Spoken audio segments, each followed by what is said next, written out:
আরে আপনার জেলায় কি সৌন্দর্য আছে আপনি জানেন না, কিন্তু রিয়াদ ভাই জানে। আলহামদুলিল্লাহ শেষ পর্যন্ত আমরা রিয়াদ ভাইয়ের কাছে পৌঁছে গেছি এবং রিয়াদ ভাইয়ের সাথে কথা হয়েছে আমাদের যে ভাইয়া সর্বোচ্চ চেষ্টা করবে আমাদের অনুষ্ঠানে উপস্থিত থাকার জন্য, যদি চট্টগ্রামে থাকে, কারণ উনি ব্যস্ত মানুষ, উনি বিভিন্ন জেলায় ঘুরে ঘুরে ভিডিও তৈরি করে, আপনারা দেখে থাকেন ওনার ভিডিও। রাঙামাটি যায়, বান্দরবন যায়, তারপরে এই কি বলে ময়মনসিংহ যায়, অনেক জায়গায় যায় ভিডিও বানাইতে।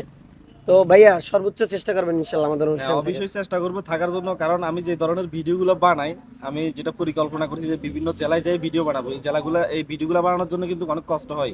একটা জেলায় যাইলে হয়তো 2 দিনের টার্গেট করে যায়, 3 দিনের টার্গেট করে যায়। অনেক সময় কি হয় যে পুরোপুরি ভিডিওটা হয় না, কারণ যে জেলাগুলোতে যাই এগুলা আমরা পুরো জেলা সবকিছু তুলে ধরার চেষ্টা করি, এই জন্য সব জায়গায় যাইতে হয়। তো এখন আমি সামনে যে ভিডিওগুলো বানাবো হয়তো অন্য কোনো জেলায় যাইতে পারি, তখন চট্টগ্রাম নাও থাকতে পারি। এখন যদি আমি আপনাদেরকে 100% গ্যারান্টি দিই যে অনুষ্ঠানে অংশগ্রহণ করব, তখন মনে মনে আপনারা ভাববেন রিয়াদ ভাই মনে হয় অনেক বড় সেলিব্রিটি হয়ে গেছে, ভাব নিছে আমাদের অনুষ্ঠানে আসে নাই। হ্যাঁ, এই জন্য আমি 100% আপনাদেরকে শিওর জানাতে পারি না, তবে আমি চট্টগ্রাম থাকলে 100% আমি অনুষ্ঠানে অংশগ্রহণ করব। ধন্যবাদ ভাই, আপনাকে অনেক অনেক ধন্যবাদ। এখানে রাহাত ভাই আছে, তারপরে আমার প্রিয় ভাই আছে একজন রুবেল ভাই, আর নীলা ভাইকে তো আপনারা চেনেন। ধন্যবাদ, সবাই দোয়া করবেন আমাদের জন্য, আর রিয়াদ ভাইয়ের জন্য দোয়া করবেন যেন আল্লাহ তাআলা তাকে সুস্থ রাখে, ভালো রাখে, এবং এভাবেই প্রত্যেকটা জেলা যেন সবার মাঝে তুলে ধরতে পারে।